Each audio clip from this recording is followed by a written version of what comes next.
You know, my very first published photographs were on the pages of the National Geographic.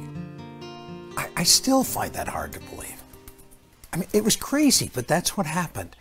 I was 26 years old, and Bob Gilka, the head of photography at the Geographic, called me back to their headquarters in Washington, D.C. to give me my marching orders.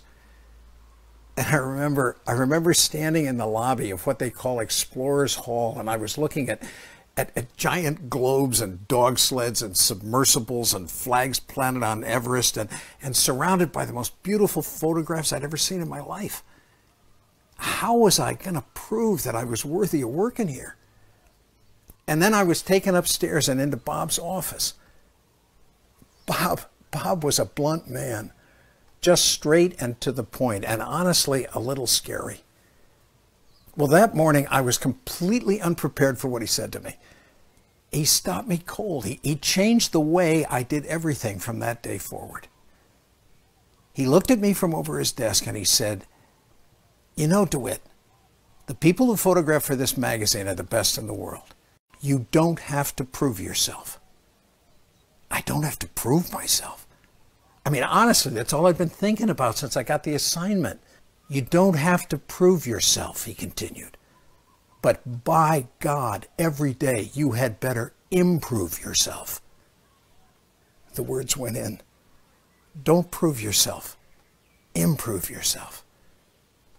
Bob was still talking. He said, "You know, I want you to spend your time every day trying to be better than you were yesterday. If you learn something that'll help the others, well, then share it. That way we'll all get better faster.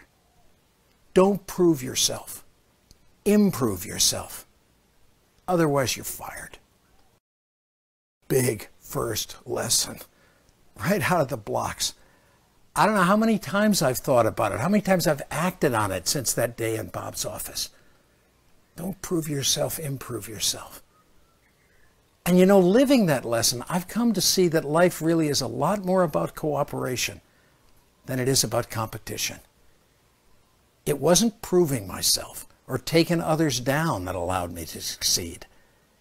It was simply, consciously, continuously improving myself, refining my skills, honing my wisdom, focusing my vision. Ultimately, the only person I was trying to surpass was me.